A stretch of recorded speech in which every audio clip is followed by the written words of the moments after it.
তাড়াতাড়ি করেন, আওয়াজ যেন ঠিক থাকে ভাই। এবার বদনাম হয়ে যাবেন না ভাই।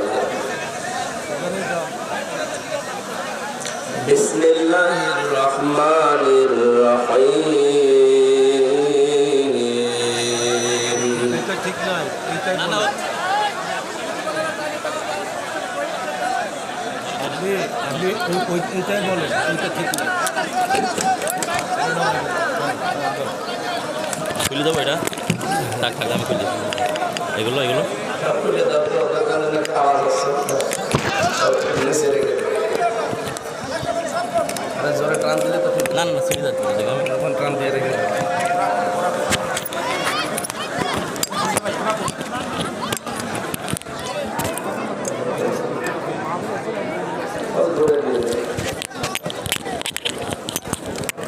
এবার এবার এবার ঠিক করেন, এবার ঠিক করেন। হরেন কি একটা ছিল?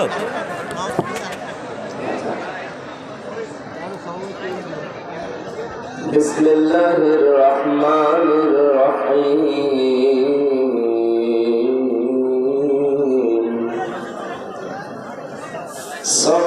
সুবহানাল্লাযী ইয়াসরা বি'আবদিহি লাইলাম মিনাল মাসজিদিল হারাম ইলাল মাসজিদিল আকসা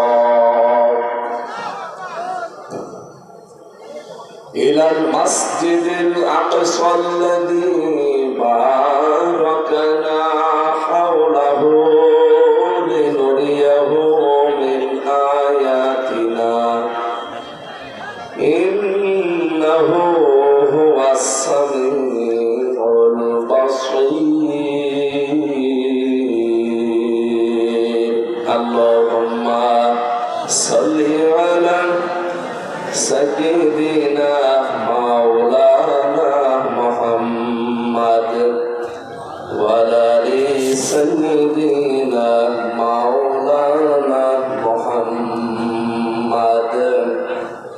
আলহামদুলিল্লাহ, রাজবাড়ী জেলার সদর থানার অন্তর্গত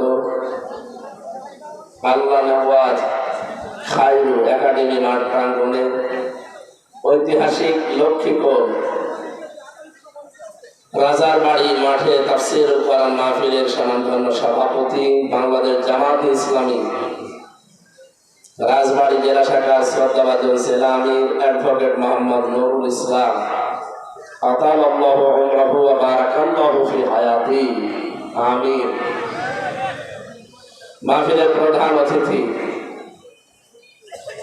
আদনান্তরের কৃতি সন্তান সাবেক সংসদ সদস্য, সাবেক বলতে গিয়ে তিনবারে না, এই তিনবারে যদি হয় সাবেক লিখবেন না, আপনাকে আমরা ভোট দেব।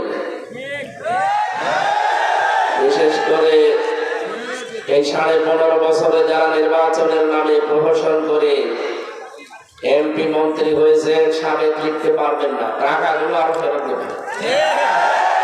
যা টাকা নিয়েছেন এই 15.5 বছরে এই ভাতা ফেরত দেওয়া লাগবে। তিনবারের আগে এটা আমি জানি, তিনবারে সেটা তো সে কি যেন আছে এখানে ছিল, সে মেরামত না কেরামত।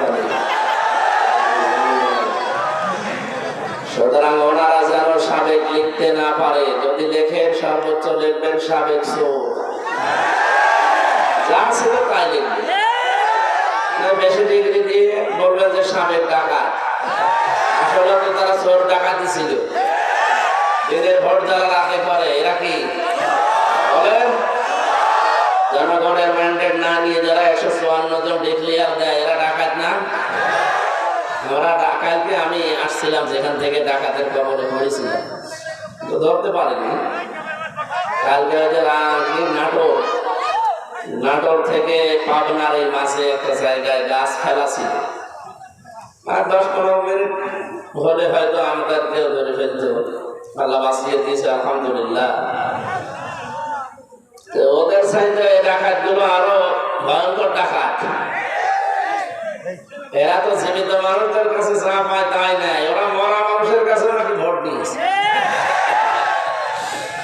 এক চাষি গিয়েছে, বলছে চাষি যাতে বিকালবেলা আসবে, সকালবেলা চাষা এসেছিল তার সাথে আসতে পারলেন না, বলছে বাবা যে আজ প্রায় 8 বছর আগে তোমার চাচা মরে গেছে, ও সকালবেলা আসলো কি করে?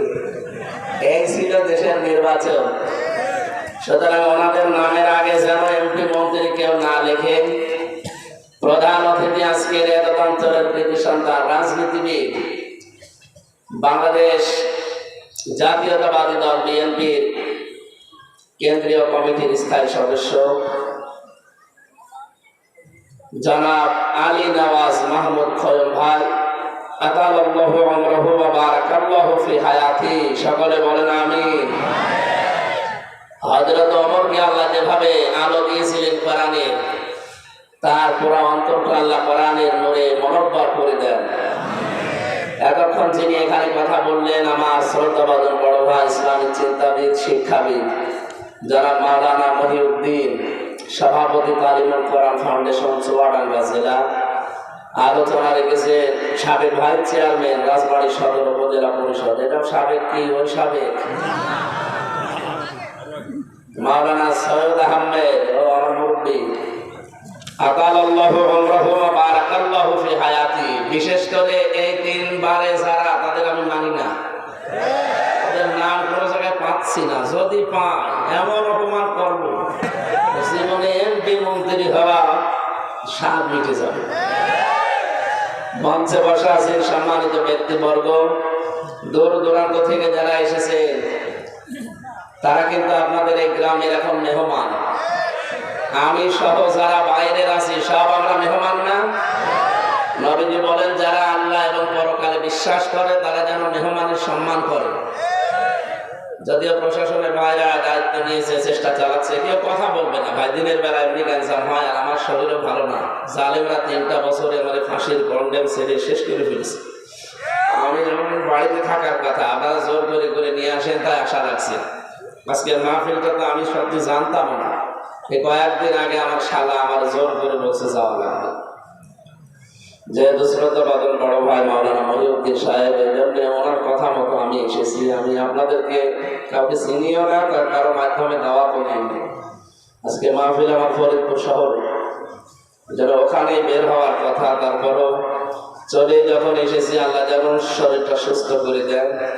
সকালে ডবল বড়ি খেয়েছি, চলো যেন ভালো হতে পারে। আমি যখন অসুস্থ হই আমাকে শেফা দান করেন কে? সেই বিশ্বাস নিয়ে আপনাদের দোয়া চাচ্ছি। আল্লাহ যেন, ঔষধের তো ক্ষমতা নেই, আল্লাহর হুকুম ছাড়া সারা দুনিয়ার ঔষধ খেলেও আমার এই অসুখ ভালো হবে না। চেষ্টা চালাচ্ছি। আল্লাহ রাব্বুল আলামিন তার গোলামদের সামনে যখন নিয়ে এসে দিলেন, হেদায়েতমূলক কিছু কথা বলার তৌফিক যেন দান করেন। আমিন। দল, মত, জাতি, বর্ণ, ধর্ম নির্বিশেষে আজকের এই অনুষ্ঠান। রাজবাড়ী জেলায় অন্য ধর্মের লোক অনেক বাস করে, সুতরাং এটা শুধু আমাদের মুসলমানদের অনুষ্ঠান না। যারা বলেন ধর্ম যার যার, উৎসব সবার, না, এই কথাটা ধর্মীয় ক্ষেত্রে এটা জায়েজ নেই। লাকুম দীনুকুম ওয়ালিয়া দীন, দিন যার, ধর্ম যার, উৎসব তার। কিন্তু আজকের এই অনুষ্ঠান এটা শুধু মুসলমানদের জন্য না, কারণ কোরআনের সাথে শুধু মুসলমানের সম্পর্ক না। হাদা বায়ানুল লিন্নাস, মানুষ যারা, তাদের জন্য এর ভেতরে আলোচনা আছে। এই জন্য আপনারা যেহেতু মানুষ, অন্যান্য ধর্মের যারা পাশে আছেন সবাইকে আমরা ওয়েলকাম জানাচ্ছি, কোরআনের সাদর সম্ভাষণ জানাচ্ছি। আল্লাহ শুকরিয়া আদায় করছি যে একটা জগদ্দল পাথর বুকের উপর থেকে আল্লাহ নামিয়ে দিয়েছেন। এই যে কথা বলতে পারছি, এটাও তো বলতে পারতাম না। এই কথা বলে না কেন? এটা বলতে যে আমার মতো ছোট মানুষ 3 বছর ফাঁসির কন্ডেম ছেড়ে থাকা লেগেছে। কম বেশি সবাই আমরা এই দেশে, ভেতরে বলেন বাইরে বলেন, একটা জেলখানায় ছিলাম। সেই জায়গা থেকে আল্লাহ যে মুক্তি দিয়েছেন আমাদেরকে, আলহামদুলিল্লাহ। দরুদ আর সালাম পড়ছি আমাদের নবী, মানবতার মহান শিক্ষক মুহাম্মদুর রাসূলুল্লাহ সাল্লাল্লাহু আলাইহি ওয়াসাল্লামের প্রতি। প্রাণপ্রিয় রাজবাড়ীবাসী, এটা রজব মাস, আর আজকে সেই দিন। এই যে রাত আসতেছে, এই রাতে মুহাম্মদুর রাসূলুল্লাহকে আল্লাহ এই ধরনের ধরা থেকে নিয়ে গিয়েছিলেন তার আরশ মহল্লায়। কারণ সামনে তাকে আল্লাহ এমন একটা রাষ্ট্র দেবেন, এ রাষ্ট্রটা যদি কল্যাণময় রাষ্ট্র বানাতে হয় কি কি করা লাগবে? নবীকে আল্লাহ নিজের কাছে নিয়ে 27 বছর একাধারে ট্রেনিং দিয়েছেন, গবেষণাগারে বসিয়ে শিক্ষা দিয়েছেন, প্র্যাকটিক্যাল সব শিখিয়ে 27 বছর পরে আবার এই দুনিয়ায় তাকে পাঠিয়েছে। আমাদের যেহেতু এই রাষ্ট্রটা নতুন আমরা পাচ্ছি, এটাও যদি শান্তি, স্বস্তি, নিরাপত্তা এবং কল্যাণময় রাষ্ট্র বানাতে হয়, আল্লাহর দেওয়া এই ফর্মুলা এই মাসে থেকে আজকের এই 26 তারিখ, আজকে দিবাগত রাত আসতেছে, নবীকে আল্লাহ যেহেতু নিয়েছিলেন, আমরা একটা উত্তম এবং মক্ষম সময় পেয়েছি। নবীকে আল্লাহ যে 14টা কর্মসূচি শিখিয়েছিলেন, আমরা ওই 14টা বিষয়ের সামনে নিয়ে কথা বলবো ইনশাআল্লাহ। আল্লাহ রাব্বুল আলামিন বলেন, সুবহানাল্লাযী আসরা বিআবদিহি লাইলাম মিনাল মাসজিদিল হারামি ইলাল মাসজিদিল আকসা।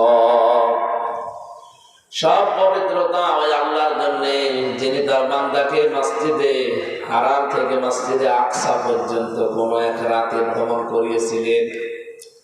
পৃথিবীতে যত ঘটনা ঘটে সবচাইতে আশ্চর্য ঘটনায় মেরাজের ঘটনাকে বলা হয়, কারণ আল্লাহ পাক এই ঘটনা বর্ণনা দিতে গিয়ে তিনি সুবহান ব্যবহার করেছেন।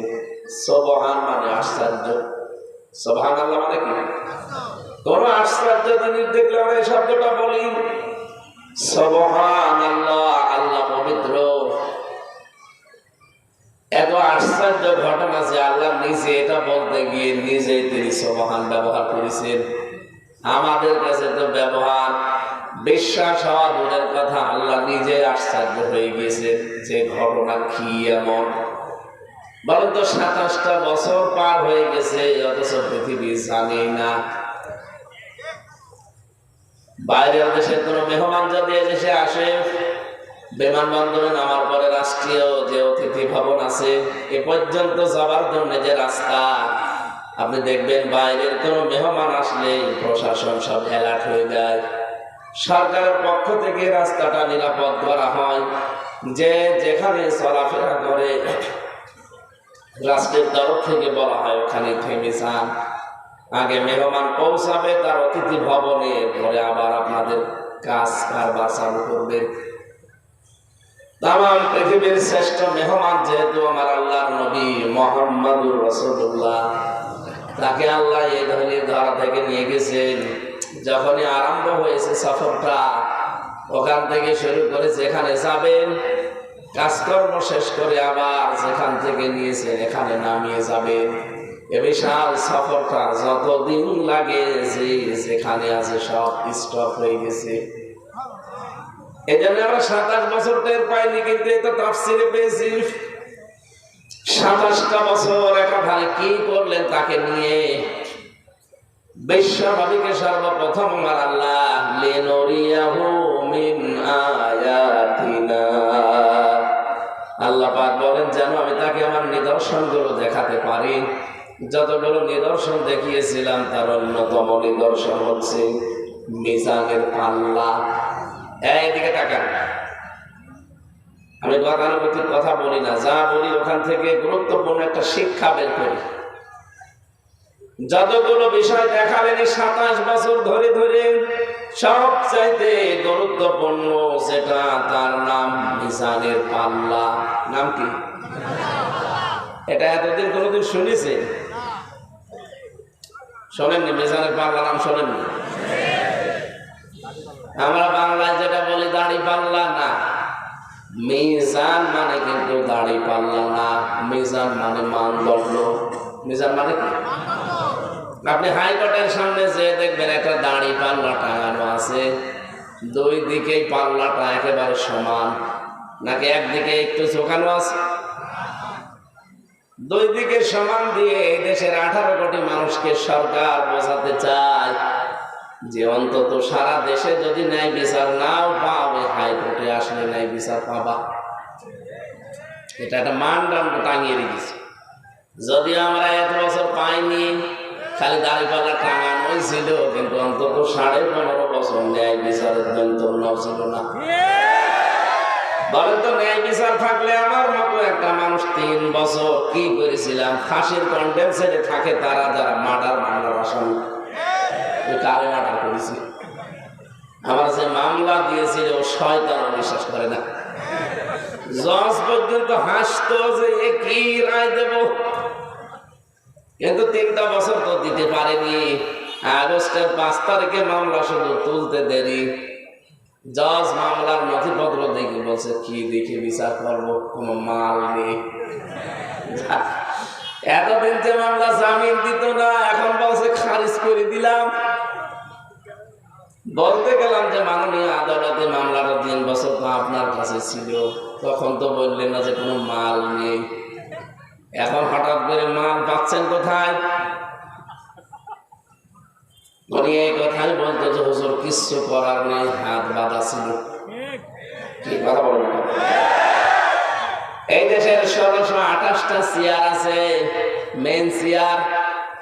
আমরা জানি প্রতিটি চেয়ারে যারা ছিল, শুধু একটা চেয়ার বাদ দিয়ে 1627টা চেয়ার ছিল হাত বাঁধা। এমনকি কাওয়া কাপড়ও হাত বাঁধা ছিল।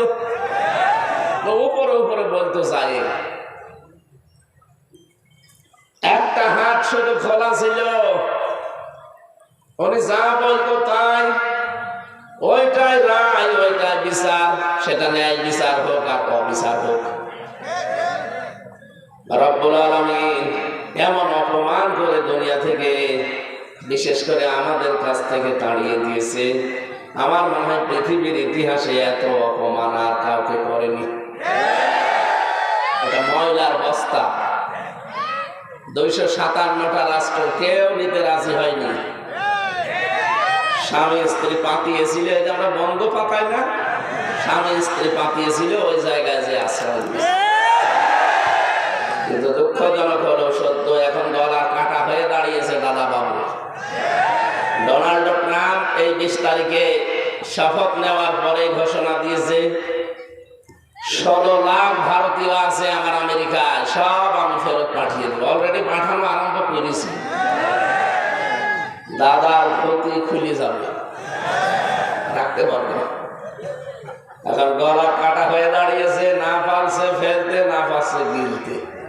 কারণ জিনিস যা গেলাও যায় না, ফেলাও যায় না। যারা একে রেখে গেছে, এই যে মেজর ডালিম এখন বলতেছে না যে 2 বোনকে রেখে গিয়েছিলাম বাংলার জনগণ যেন পরবর্তীতে আমাদের গালি না দেয়। এরা যে কত মানে নিকৃষ্ট মানুষেরা, এদের মন যে কত ছোট। একটা বিধবা মেয়ে লোককে বাড়ি থেকে এক কাপড়ে বের করে দিয়েছে। শহীদ জিয়াউর রহমান তার স্ত্রীকে এক কাপড়ে বের করে দিল না। আমি মাঝে মাঝে এই শব্দটা নিয়ে একটু চিন্তা করি। বঙ্গবন্ধুকেও মানুষ মেরে ফেলেছে, জিয়াউর রহমানকেও মানুষ মেরে ফেলেছে, কথা বলছে না। কিন্তু একজনের নাম শুনলে সারা পৃথিবীতে মানুষ বলে যে শহীদ জিয়া, অথচ ওনার নামে আজ পর্যন্ত আমি শহীদ শেখ মুজিব শুনিনি, আর মনে হয় শুনবো না। কোনদিন শুনিয়েছেন যে শহীদ শেখ মুজিব? অথচ তাকে কিন্তু মেরে ফেলেছে। শহীদের শব্দটা আল্লাহ যার তার নামে না লাগায় না। এ শব্দটা আল্লাহ এমন দামি, এমন মর্যাদা সম্পন্ন করেছে। কোরআনে কারিমে আপনি দেখবেন সূরা বাকারা 154 নম্বর আয়াতে আছে।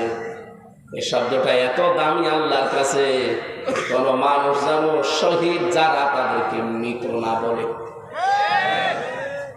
ওয়ালা তাকুলু লিমান ইউকতালু ফি সাবিলিল্লাহি আমওয়াত বাল আহইয়াউ ওয়ালাকিন লা তাশউরুন।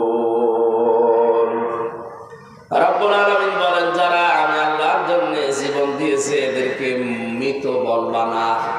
মানুষ যেহেতু মুখ দিয়ে কথা বলতে পারে, এই জন্য মুখের উপরে আল্লাহ নোটিশ দিয়েছে, সাবধান, এদেরকে মৃত বলবা না। তার মানে শহীদ জিয়া এই নামটা শুনলে যেহেতু নামের আগে এই শব্দটা আকস্মিক ভাবে মুখ থেকে বেরিয়ে যায়, আপনি বিশ্বাস করতে পারেন আল্লাহ তাকে শাহাদাতের মর্যাদা দিয়েছে। 16 সালে একবার হজে গিয়ে দেখি আরাফাতের ময়দানে মসজিদে নামিরা আছে, সেখানে খাবার ইমাম খুতবা দিচ্ছে, শহীদ জিয়াউর রহমানের নামটা উচ্চারণ করেছে। তার আরবি ভাষায় খুতবার ভেতরে এই নামটা নিয়ে তিনি দোয়া করছিলেন।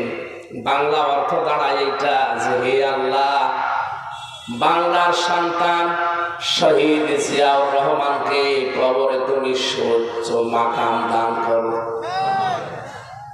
আমি চিন্তা করলাম এই কথাটা বলছে কেন।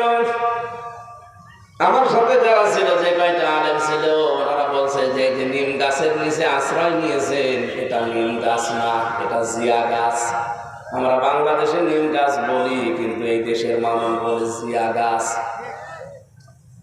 সাজারাত জিয়া হাজার হাজার গাছ লাগিয়েছে আরাফাতের ময়দানে। কত লক্ষ লক্ষ হাজী সাহেবরা এদের আশ্রয় নেয়। আরাফাতের ময়দানের দোয়া আপনারা জানেন কবুল হয়, জানেন না? যে 10 জায়গার দোয়া আল্লাহ কবুল করে থাকেন, ধরো আরাফাতের ময়দানের একটা। বলেন তো, শুধু বাংলাদেশের মানুষ না, সারা পৃথিবীর যেখান থেকেই মানুষ যায়, আরাফাতে না গেলে হজ হয়। ওখানে অন্তত আমার মতো মানুষ আর একটু আশ্রয় পায় নিম গাছের নিচে, এই জিয়া গাছের নিচে দাঁড়িয়ে অন্তত মন থেকে দোয়া চলে আসে, আল্লাহ যে লোকটা এরকম ছায়া দিল, তুমি তাকে একটু ছায়া দিও। এই জন্য এই শব্দটা আমার মনে হয় মানুষের মুখ দিয়ে বের হয়। নাম বলার আগে মানুষ বলে শহীদ জিয়া। কি বলে?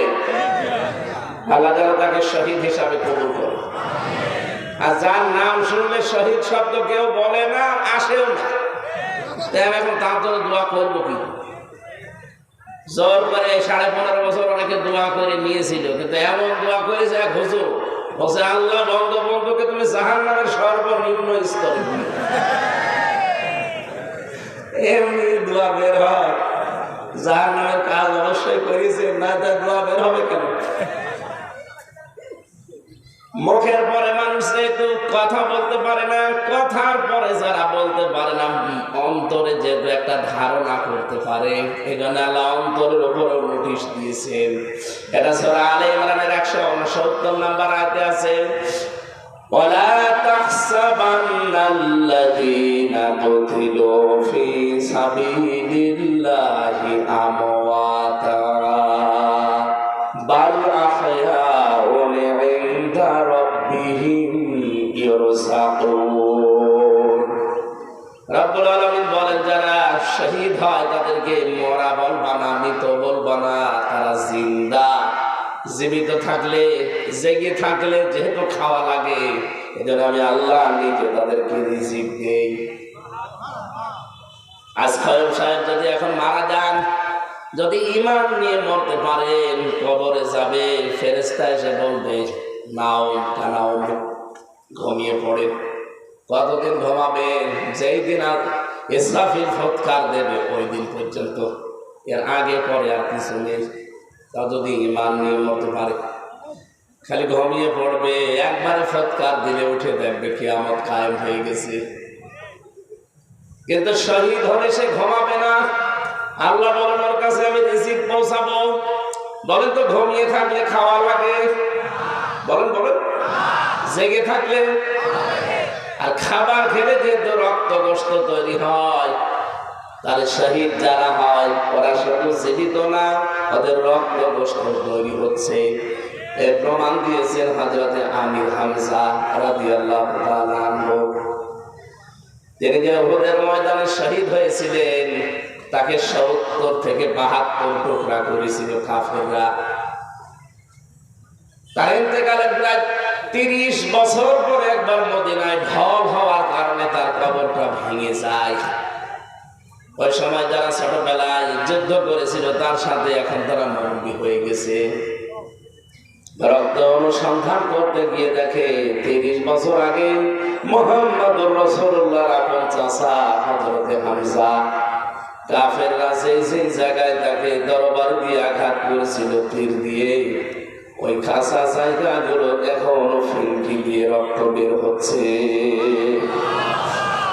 রাজবাড়িবাসী উনি যদি খাবার না খাবেন, 30 বছর পরে রক্ত আসবে থেকে কথা বলে না খান। যারা খাবার খায় খাবারের দ্বারা 5টা জিনিস তৈরি হয়। যে কোনো খাবার খেলে প্রথমে খাবারের নির্যাস থেকে তৈরি হয় পিত্ত রস, যেটা দিয়ে খাবার হজম হয়। 2 নম্বরে তৈরি হয় এটা দিয়ে রক্ত। 3 নম্বরে তৈরি হয় এটা দিয়ে বীর্য। 4 নম্বরে এটা দিয়ে তৈরি হয় মল। 5 নম্বরে তৈরি হয় পানি, প্রসাদ। উনি যদি খাবার না খাবে 30 বছর পরে ওনার শরীরে রক্ত আসবে থেকে। তার মানে যে কথাটা বলতে চাচ্ছিলাম, আল্লাহ রাব্বুল আলামিন শহীদ এই শব্দটা এত দামি, এত মর্যাদা সম্পন্ন করেছেন, আর যারে তারে শাহাদাতের মর্যাদা আল্লাহ দেন না।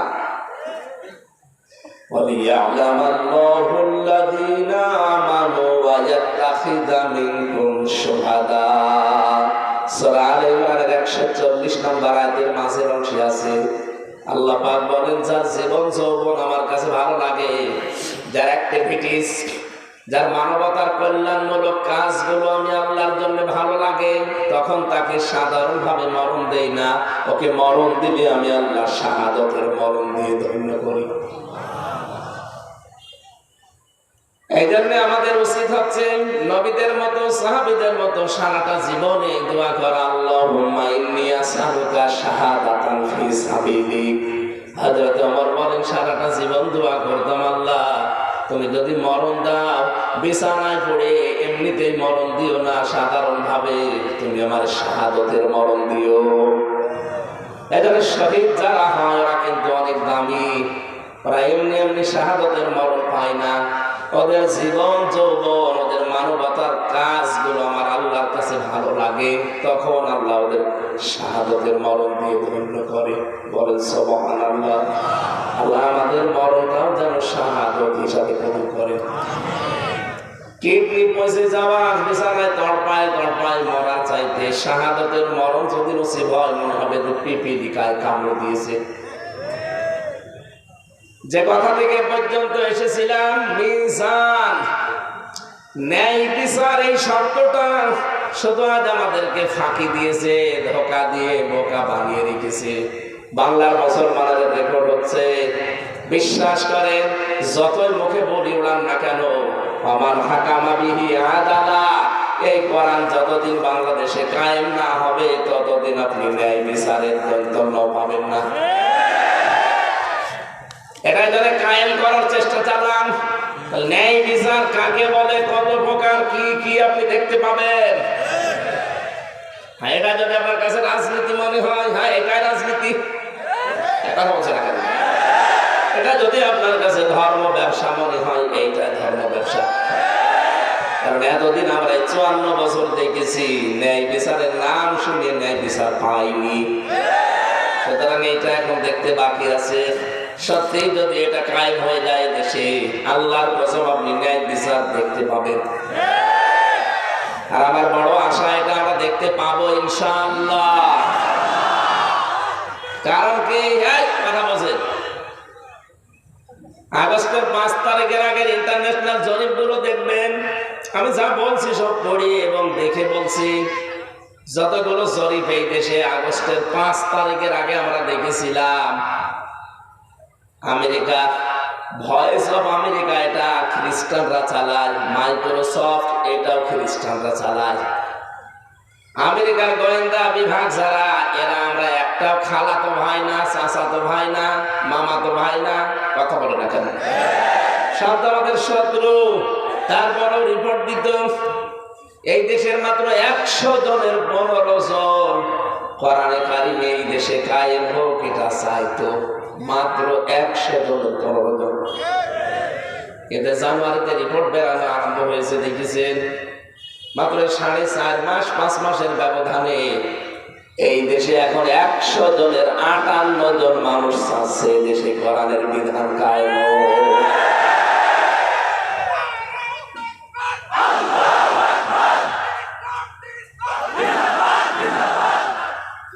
আমি তো এই রিপোর্ট এখন বানালাম, আপনি একবার ইন্টারনেটে সার্চ দেন। 100 জনের 58 জন যদি এই 5.5 মাসে আমার মনে হয় আর কিছুদিন যেতে দেন, এদেশের 100 জনের 100 জন মানুষ বলতে বাধ্য হবে আমরা কোরআনের বিচার চাই। মিজানকে আল্লাহ পাক দেখালেন মানদণ্ড।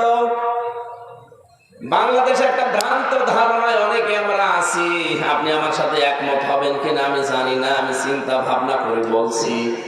এখানে খয়ম ভাই সহ সবাই আমরা জানি মিজান মানে দাড়ি পাল্লা, আর কিয়ামতের দিন আল্লাহ দাড়ি পাল্লা আনবে, একদিকে নেকি আর একদিকে বদি তুলে দেবে। এটা জানেন না? এবার আমার প্রশ্ন, জবাব দেবেন ভাই আপনি। কিয়ামতের দিন আল্লাহ মিজানের পাল্লায় মাপ দেবেন কি? আমল। কি মাপ দেবেন? আমল মানে কাজ। বলেন বলেন। কোনদিন একটু চিন্তা এসেছে আপনার মাথায় যে আমল মানে কাজ? কাজ কি মানুষ দাড়ি পাল্লায় তুলে মাপে যে 5 কেজি কাজ? বলেন। চিন্তা করা লাগবে না। আফালা ইয়াতাদাব্বারুনা আল কোরআন। কি হয়েছে তোদের? কোরআন নিয়ে কেন চিন্তা ভাবনা করা আসে না? আজকে থেকে আপনার চিন্তার খোরাকি দিয়ে দিলাম, ভাববেন যে কাজ কিন্তু মানুষ দাড়ি পাল্লায় তুলে মাপে না, কাজ মাপার জন্য আলাদা যন্ত্র আছে। নেই? এই যে স্টেজটা, এটা যদি আপনাকে আমি মাপতে বলি এখন দাড়ি পাল্লায় তুলে দেবেন? এটা মাপার জন্য আলাদা যন্ত্র আছে, তার নাম ফিতা। কি ফিতা বা গজ দেন, আমি মেপে দেবো যে কত বাই কত ফিট আছে। এটা আপনাকে যদি এই যে পানির বোতল দিয়ে বলা হয় যে ভাই এটা মেপে দেন, এটা ফিতা দিয়ে মাপবেন? কি দিয়ে? এটা সিসি দিয়ে, লিটার দিয়ে এটা মাপা লাগে। আপনাকে যদি এত বলে এই যে লবণ আছে, এই লবণটা যদি বলা হয় ভাই মেপে দেন, ফিতা দিয়ে মাপবেন। এটার জন্য কেজি লাগবে, পাথর লাগবে। এ কথা বলে না? পৃথিবীর যত জিনিস আছে প্রতিটি জিনিস পরিমাপ করার যন্ত্র আছে না নেই? নামও আলাদা আলাদা। তাহলে দুনিয়াতে কাজ আল্লাহ মাপবে, কাজ আমল বলা হয় আরবিতে, বাংলায় কি বলেন তো? কাজ কি কেউ কোনোদিন দাড়ি পাল্লায় তুলে দিয়ে মাপতে পারবে যে 5 কেজি কাজ আরে 10 কেজি কাজ? কাজ মাপতে হলে কি লাগে? গুরুত্ব লাগে। কি লাগে? গুরুত্বের ভিত্তিতে একটা কাজ পরিমাপ করা লাগে, যে কাজটা কতটুকু গুরুত্বপূর্ণ আর গুরুত্বহীন। এই যে এখানে যে স্টেজ দেখতে পাচ্ছেন, এটারও কিন্তু গুরুত্বপূর্ণ 2টা জিনিস আছে, এই খুঁটি আর এই সামিয়ানা। খুঁটি আর সামিয়ানা না থাকলে কেউ এটা স্টেজ বলবে? কিন্তু গুরুত্বহীন অনেক জিনিস এখানে পড়ে আছে। এই যে টেবিলটা, এই বাইরে মাইকটা, এই যে ফুলের টপ, এই যে কার্পেট দেওয়া আছে, ফুল লাগিয়েছে, এটার যেন নাও থাকে তাও কিন্তু মানুষ বলবে এটা স্টেজ। বলেন না কেন? কিন্তু খুঁটি না থাকলে আর সামিয়ানা না থাকলে পাগলও বলবে না এটা স্টেজ।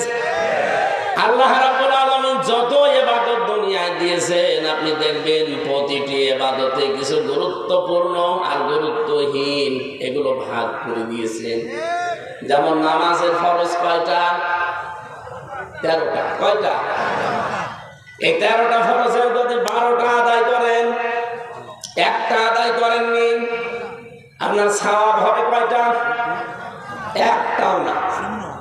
এখন যদি বলেন না আমি 12টা আদায় করলাম, মাত্র একটা করি না, অন্তত 12টা সওয়াব আমারে দেন, হবে?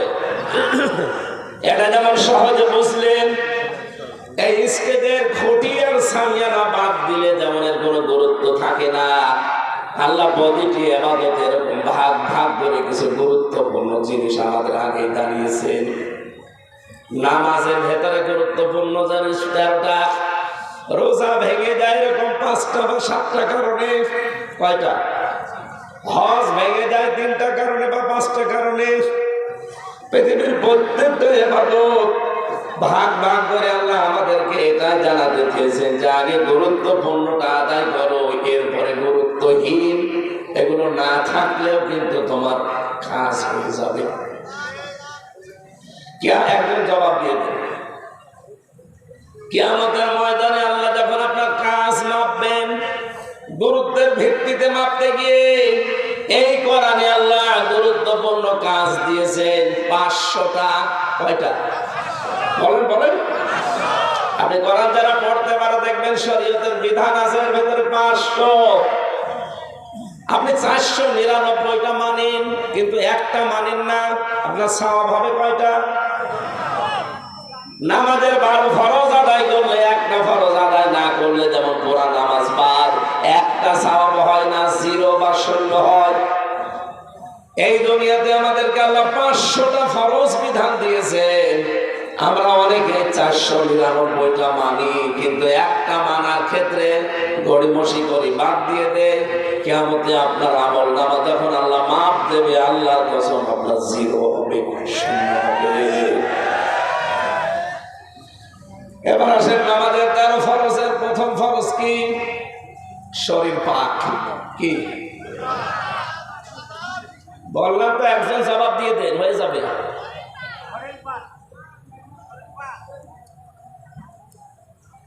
আজান দিচ্ছে সময় ঠিক আছে তো?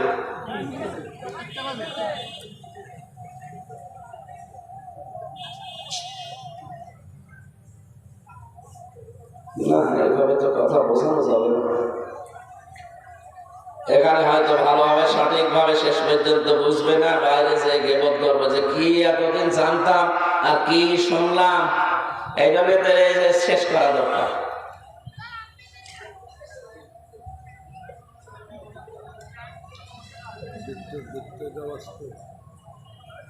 নামাজ তো 1:40 মিনিট হয়েও গেল, কথা তো শেষ করতে এখন তো 15-20 মিনিট দরকার। 20 মিনিট এখানে নামাজ পড়বেন আপনারা।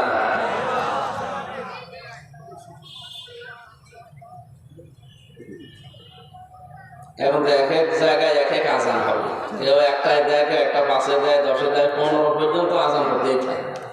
এই জন্য বললাম একজন একটা জবাব দিয়ে দেন, পুরা মানুষের পক্ষ থেকে আদায় হয়ে যায়। আমি বলতে থাকি নাকি? নামাজের 13টা ফরজের প্রথম ফরজ আমরা জানি শরীর পাক। এই শরীর মানে 3.5 হাত বডি, 16 না। আপনি যদি এই শরীর পবিত্র করার জন্য গোসল করেন, ওযু করেন, পাক হয়ে গেল। বিশ্ব নবী যেটা এটা দিয়ে ইঙ্গিত দিয়েছেন, তাম দুনিয়ার যত মুসলমান আমরা আছি সব কিন্তু একটা শরীরের মতো। আসতে বলেন, নবীজি বলেন তাম দুনিয়ার যত উম্মত আমার সব একটা শরীরের মতো। যদি পৃথিবীর কোন প্রান্তে একটা মুসলমান কষ্ট পায়, বাংলাদেশে আপনাকে ও আহ করা লাগবে। কারণ শরীরের কোন জায়গায় ব্যথা হলে পুরা শরীর যেমন অস্থির হয়ে পড়ে, তাম পৃথিবীর কোন জায়গায় যদি মুসলমান আনন্দ পায়, আপনাকে আনন্দিত হওয়া লাগবে। যদি ক্ষতি হয় কারো, আপনারও দুঃখ পাওয়া লাগবে। সেই সিস্টেম আমাদের ভেতরে আছে। দেখ, আমার নিজের আপন ভাই মরে যাচ্ছে, আলাদা দল করে, এজন্য জানাজায় পর্যন্ত অনেকে যায় না। এই সিস্টেম কিন্তু 15.5 বছর ওরা বানিয়ে ফেলেছিল। সবচেয়ে ভয়ঙ্কর কাজ এটা। আমার নিজের আপন ভাই মরে গেছে, খালি আলাদা দল করতো, এই জন্য মরে গেছে, ওর জানাজায় পর্যন্ত যেতে দেয় না। আমার বংশ কুষ্টিয়ায়, আমার বাড়ি। আস্তাগফিরুল্লাহ, নাউজুবিল্লাহ, থক্কু বলে বলেছি, বলতাম না। 14 বংশ আমার সব আল্লাহ নবীর মুরিদ, সব আওয়ামী করে। এখন হাওয়া পাল্টানোর পরে সব পরিবর্তন হয়ে গেছে। যিনি আমার চাচা ছিল, উনি চেয়ারম্যান, দাদা ছিল আগে, এখন চাচা ছিল। এই লোকটা হানিফ সাহেব আছে না, হানিফ সাহেব ওনার ডান হাত ওই এলাকায়। আমার এমন মাহফিল করে আসলাম, জেল থেকে বের হওয়ার পরে এক অনুষ্ঠান করে বাড়িতে গেলাম। আমার বলছে আসেন একটু খাবার খান। চাচা ডাক দিয়েছে বাবা, আমি দুইজনেই গেলাম, খাবার খেয়েছি। এটা আবার কে পৌঁছিয়ে দিয়েছে ওনার কাছে। উনি পরের দিন গরম দিয়েছে চাচারে, হামজারে ডাক দিয়ে খাবার খাওয়ালে। আমার ভাইয়ের ছেলে, ভাইয়ের ছেলে হলেও খাওয়ানো যাবে না। আমরা যে দলে আছি, এ দলে অন্য কোন দলের লোক খেতেও পারবে না। আমি ইঙ্গিত দিলাম, কত নিচে নেমেছিলে মানুষগুলো, আপনি টের পেয়েছেন। এই জন্য বলছি আমরা মুসলমানের যে প্রথম চিহ্নটা, তাম দুনিয়ার 210 কোটি মুসলমান হবে একটা শরীরের মতো, এইটা আমাদের নবীজি শিখিয়েছেন। কিন্তু সেই শিক্ষা থেকে বহু দূরে 15.5 বছর এই ডাইনি মহিলা আমাদেরকে নিয়ে চলে গেছে। শুধু দল করলে সব মাফ, দলের বাইরে গেলে সব দোষ তার। এই জন্য আমরা বলতে চাচ্ছি নামাজের প্রথম ফরজ যেহেতু শরীর পাক, এই শরীর আপনার 3.5 হাত বডি, এই শরীর আপনার পরিবার, এই শরীর আপনার সমাজ, এই শরীর আপনার রাষ্ট্র, এই শরীর আপনার পৃথিবী। এখন যদি আমি রাজবাড়ির এই জায়গা থেকে এখানে দামি মসজিদ কোথায় আছে আমি জানি না, ওখানে মনে করেন যাচ্ছি নামাজ পড়তে, রাস্তার ভেতরে যাওয়ার সময় দেখি একজন বেপরদা মহিলা, বুকে কোনো ওড়না নেই, দাঁড়িয়ে আছে, মাথায় কোনো কাপড় নেই, শাবনুরের মতো দাঁড়িয়ে আছে। শাবনুরকে তো চেনে না আপনাদের জেলার এই যে রোজিনা দাঁড়িয়ে আছে। আপনি দেখে বললেন আস্তাগফিরুল্লাহ, নাউযুবিল্লাহ, এইভাবে মানুষ থাকে? চলে গেলেন ওখান থেকে, নামাজে দাঁড়িয়েছেন, তেলাওয়াত করছেন আপনি আলহামদুলিল্লাহি রাব্বিল আলামিন, আর মাঝে মাঝে মনে হবে আমি কি দেখলাম। আমি কি বেশি বলছি? এটা মনে হবে না? এখন কি আপনি রোজিনাকে মেরে ফেলবেন? রোজিনা একটা মসজিদ বানিয়েছে, মেরে ফেলবেন? কি করবেন? তাকে পবিত্র করা লাগবে। একে পবিত্র করার জন্য গোসল দিলে, ওযু দিলে হবে। কি দেওয়া লাগবে? পর্দা। বলেন। আর এই পর্দা দিতে পারে রোজিনার স্বামী, রোজিনার বাবা অথবা রাষ্ট্র। আমি বললে হবে? তাহলে আমাদের পরিবার, সমাজ, রাষ্ট্র পবিত্রকরণের জন্য পর্দা দরকার। এই রোজিনা, এই শাবনুরের বাস্তবতা এটা ওয়াজের দ্বারা, নসিহতের দ্বারা হয় না, এটা হয় খুব কম। এটার জন্য আইন লাগে। বলেন 2 জন মহিলা পরপর আমরা পাঠিয়েছি, তারা যদি আইনটা পাশ করে ফেলতেন যে বেপরদা কোনো মহিলা রাস্তাঘাটে যেন পাওয়া না যায়, জীবনও এদেশে আলেমদের পর্দা ওয়াজ করা লাগতো না। নামাজ আমাদের শিক্ষা দিয়ে গেল যে মেন জিনিস কিন্তু এইগুলো, শরীর পাক, কাপড় পাক, নামাজের জায়গা পাক, কেবলামুখী হওয়া, এগুলো পড়েননি জীবনে? আল্লাহ নামাজ দিয়ে আমাদেরকে এইটাই জানাতে চেয়েছেন, গুরুত্বপূর্ণ কাজগুলো আগে করো, আর গুরুত্বহীন কাজও আছে। যেমন নামাজের ভেতরে 14টা ওয়াজিব, কেউ যদি একটা ছেড়ে দেয় নামাজ হবে না তা না, হবে, কিন্তু সশিলতা দেওয়া লাগবে জরিমানা হিসাবে। কথা বলে না? সুন্নাত আছে 12টা, আপনি যদি আদায় করেন তো ভালো, আদায় না করলেও আপনার নামাজ হবে। নামাজ ভাঙার কারণ আছে 19টা, যদি আপনি ইচ্ছা করে কোনোটা ছেড়ে দেন আপনার নামাজ নষ্ট হয়ে যাবে। মুস্তাহাব আছে, মুবাহ আছে, নামাজের অনেক নিয়ম নীতি আছে, কিন্তু আসল বিষয় হচ্ছে গুরুত্বপূর্ণ ফরজ। কি ফরজ নামাজ বাদ দিয়ে আপনি যতই সুন্নত, নফল, মুস্তাহাব যত কিছু পড়েন, সারা দুনিয়ার সব নফল এক জায়গায় করলে 1 রাকাত ফরজ নামাজের সমান। এর ভেতরে 500টা লাইন দিলেন, একটা বারের জন্য আপনার চিন্তা আসে না যে একটা আইনও আমার এই 96% মুসলমানের দেশে চলে না?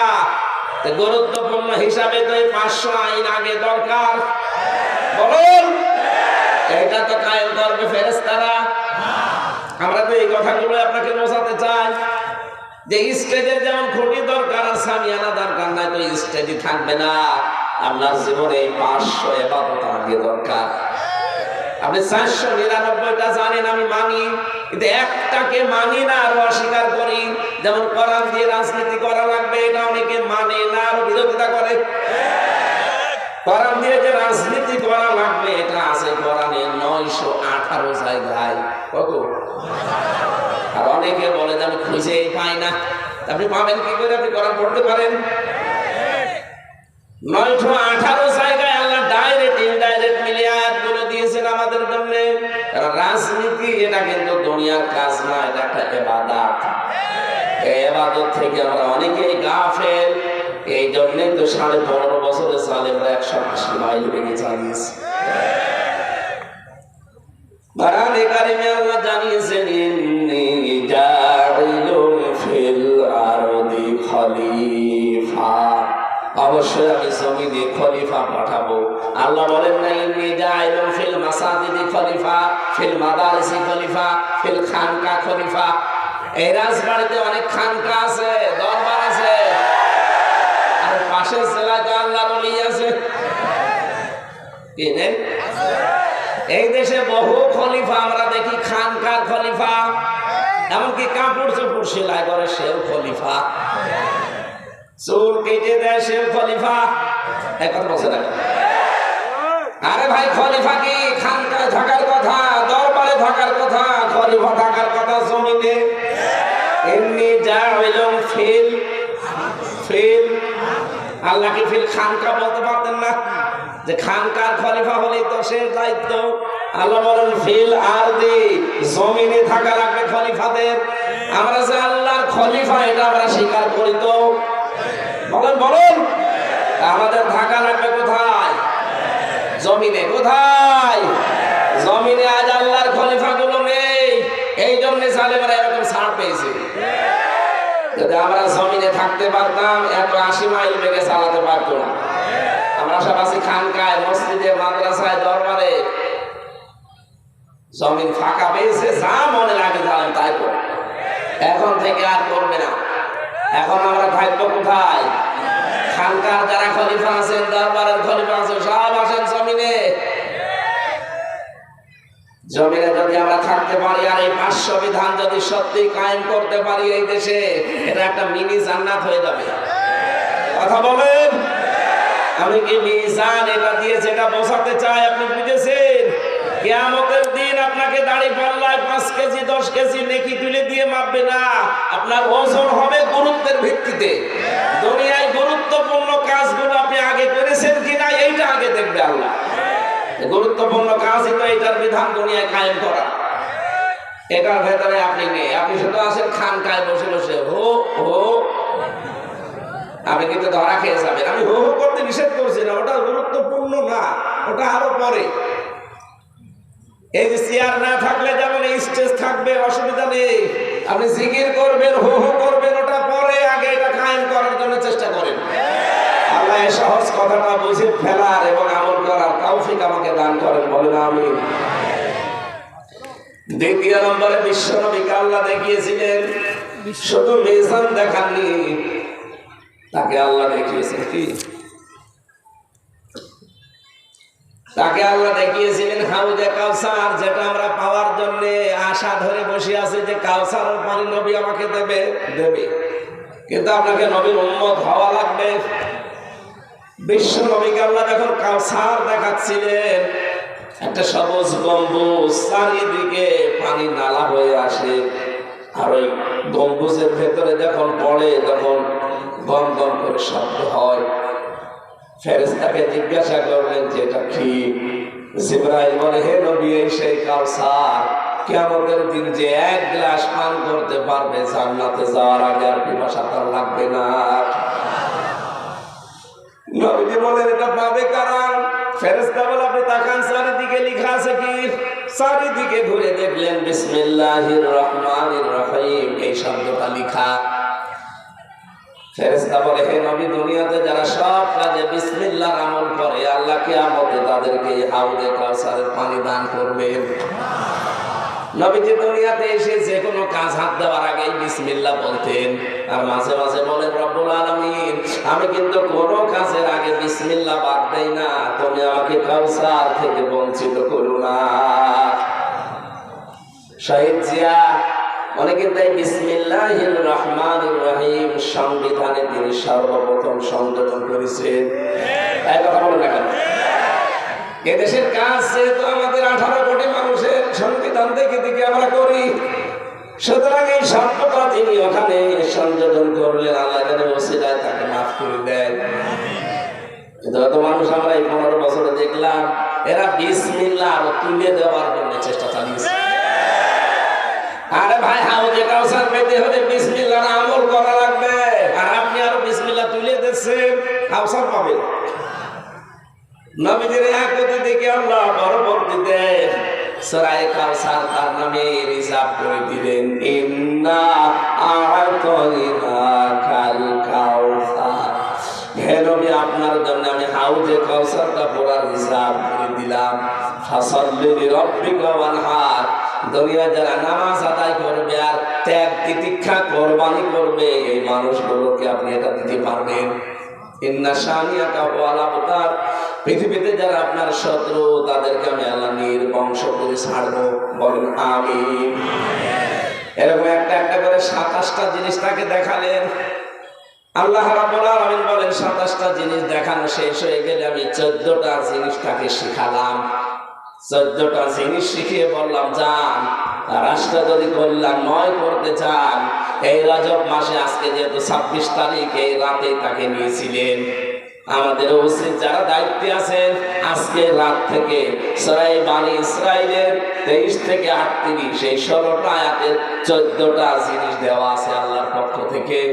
দল মত নির্বিশেষে রাষ্ট্রে 14টা বিষয় যেন আমরা কায়েম করতে পারি, এদেশ আবার দাঁড়িয়ে যাবে কল্যাণময় রাষ্ট্র হিসাবে ইনশাআল্লাহ। আল্লাহুম্মা আমিন। লা ইলাহা ইল্লা আনতা সুবহানাকা ইন্নী কুনতু মিনাজ জালিমিন। রব্বুল আলামিন ফরজ নামাজ আমাদের সামনে, এজন্য আমরা আর চালাতে পারলাম না, শেষ করে দিলাম। যতটুকুই বলেছি আল্লাহ তুমি আমাদের প্র্যাকটিক্যাল লাইফে আমল করার তৌফিক দাও। এই অনুষ্ঠানে যদি সওয়াব দিয়ে থাকো নবীজির রওজায় পৌঁছিয়ে দাও। যত মানুষ এলাকার মাটির নিচে ঘুমিয়ে আছে মেহেরবানি করে তাদেরকে তুমি ক্ষমা করে দাও। আমি যেটা বোঝাতে চেয়েছি আমি আশা করছি সবাই আমরা কম বেশি এটা বুঝে ফেলেছি। জীবনের গুরুত্বপূর্ণ কাজগুলো তুমি আগে করার তৌফিক দাও। গুরুত্বহীন যেগুলো কম গুরুত্বপূর্ণ ওগুলো আমরা পরে যেন করি। 500টা বিধান তুমি দিয়েছো, 500টাই আমাদের প্র্যাকটিক্যাল লাইফে সেট করে দাও। যারা এই মাহফিলের আয়োজন করতে গিয়ে সুন্দর বাগান সাজিয়েছে এই মানুষগুলোকে কবুল করো। সম্মানিত সভাপতি জনাব অ্যাডভোকেট নুরুল ইসলাম, তোমার এই গোলামের জীবনের ভালো ভালো কাজগুলো কবুল করে নাও। প্রধান অতিথি জনাব আলী নেওয়াজ মাহমুদ খলিল ভাইকে কবুল করো, তার মা বাবাকে মাফ করে দাও, তার মা বাবাকে মেহেরবানি করে তুমি কবরে জান্নাতুল ফেরদাউস দাও। যত অতিথি এখানে এসেছে অতিথিদেরকে তুমি ওমরের মতো বানিয়ে দাও।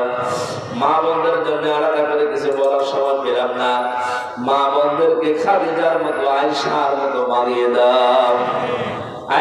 আগামীতে সময় নিয়ে সুযোগ নিয়ে কোরআনের কথাগুলো আরো ব্যাখ্যা করে বলার তৌফিক আমাদেরকে দিও। মাহফিলে যারা আলোচনা রাখলেন মাওলানা মহিউদ্দিন, মাওলানা সৈয়দ আহমেদ সহ যত আলেম এসেছে আলেমদেরকে মঞ্জুর করো। মাওলানা হাসানুজ্জামান এসেছে সেই চুয়াডাঙ্গা উথলি থেকে, জিহাদ এসেছে, যত মানুষ দূর দূরান্ত থেকে আমরা আসলাম আমাদেরকে মাফ করে দাও। বারাকাল্লাহু লানা ওয়া লাকুম ফিল কোরআনিল আযীম। প্রশাসনের যে ভাইগুলো আজকে দায়িত্ব পালন করলো আল্লাহ তাদের দায়িত্বটা ইবাদত হিসাবে মেনে নাও। মরণ আসলেই যেন পড়তে পারি লা ইলাহা ইল্লাল্লাহু মুহাম্মাদুর রাসূলুল্লাহ সাল্লাল্লাহু আলাইহি ওয়াসাল্লাম। আশপাশের মসজিদে আমার লিখিত বই ছিল কিছু, আমি নারীদের জন্য লিখেছিলাম মেয়েদেরকে নিয়ে। এই যে এই গাড়িতে আছে, আমি 2-3 মিনিট আছি, আপনার স্বামীকে মেয়েকে ছেলেকে পাঠিয়ে বইটা নিয়ে যান, যান পারিবারিক জীবন নিয়ে লিখা কাজে রাখতে। আলহামদুলিল্লাহ আমরা যতটুকু পেলাম আশা করি আমরা সবাই আমল করব। আর রাজবাড়িবাসীর পক্ষ থেকে একটা আমাদের প্রধান আকর্ষণকে আমরা মুবারকবাদ জানাই। আল্লাহ তার দীর্ঘ আয়ু দান করুন এবং শরীরকে সুস্থ রাখুন। আগামী শুক্রবার আমাদের পাশেই মসজিদ আছে, মসজিদে মাহফিল আপনাদের সকলকে উপস্থিত হওয়ার জন্য আহ্বান করা গেল।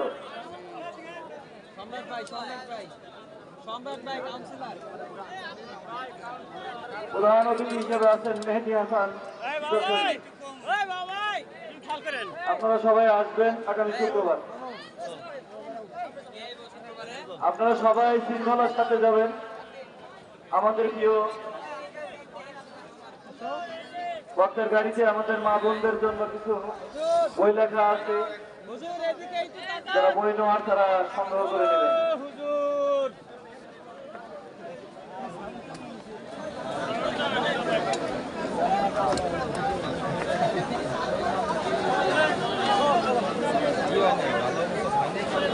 প্রিয় ভাইরা, দুইটা একটা হচ্ছে দিনাজপুর বাড়ি জিকু, তার মানিব্যাগে টাকা নাই কিন্তু মানিব্যাগে গুরুত্বপূর্ণ কোনো কাগজ আছে, আপনারা যদি পেয়ে থাকেন স্টেজে দিয়ে যাবেন। আর একটা হচ্ছে আমাদের স্বেচ্ছাসেবী ভাই সোহাগ ভাই, ওনার পকেট থেকে হয়তো মোবাইল পড়ে গেছে, যদি কোনো ভাই পেয়ে থাকেন আমাদের স্টেজে দিয়ে যাবেন।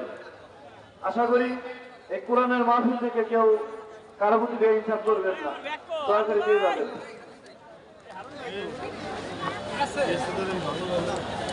হারুন ভাই ওই যে ব্যাগ থেকে গেছে অনেক, দেখছো কোনো গুরুত্ব নাই হারুন ভাই।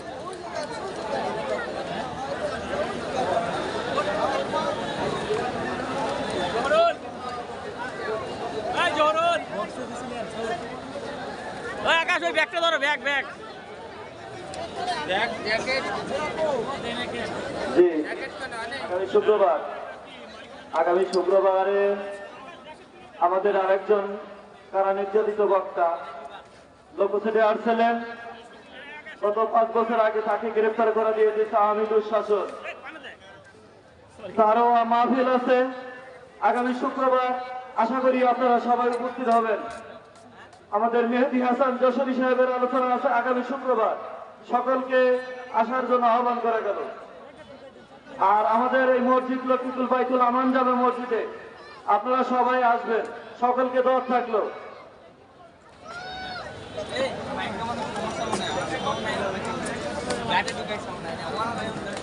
মোবাইলটা এই জায়গা দিলে আরো ভালো হইতো। আরে লাইভ না, ওই জায়গাটা তাই সিরিয়াল পাচ্ছে না। কিরা আপনার ক্যামেরা তো ভালো ক্লিয়ার। না, এই জায়গা দিলে আরো ভালো হইতো না। আপনি তুলে নিন। দিলে না, আরে আপনার তো লাইভ হয়েছে না, অস্থির লাইভ। আমারটা তো কাটে গেছে, আমারটা পরে আমি করছি ডাইরেক্ট। গেলে তুমি সেই সওয়াল না পরে গেলে ওইটা তো গুরুত্ব না, গুরুত্বপূর্ণ হলো আমি তো সবাই দেখে ওই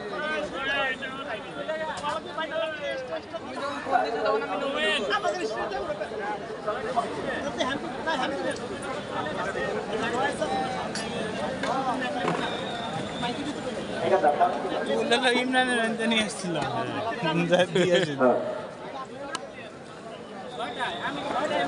হ্যালো, এই যে আমাদের খামাখা ভাই, এই খামাখা ভাই, এই যে পান্ডু ভাই, আপনারা সবাই আস্তে আস্তে যাবেন, যেমন শৃঙ্খলাভাবে আসছিলেন আস্তে আস্তে, আপনারা সবাই আস্তে আস্তে যাবেন, শৃঙ্খলা বজায় রাখেন। সবাই সবার নির্দিষ্ট স্থানে যায় নামাজটা করে নেবেন। পাশে মসজিদ আছে, মসজিদে চলে যাবেন। আর আমাদের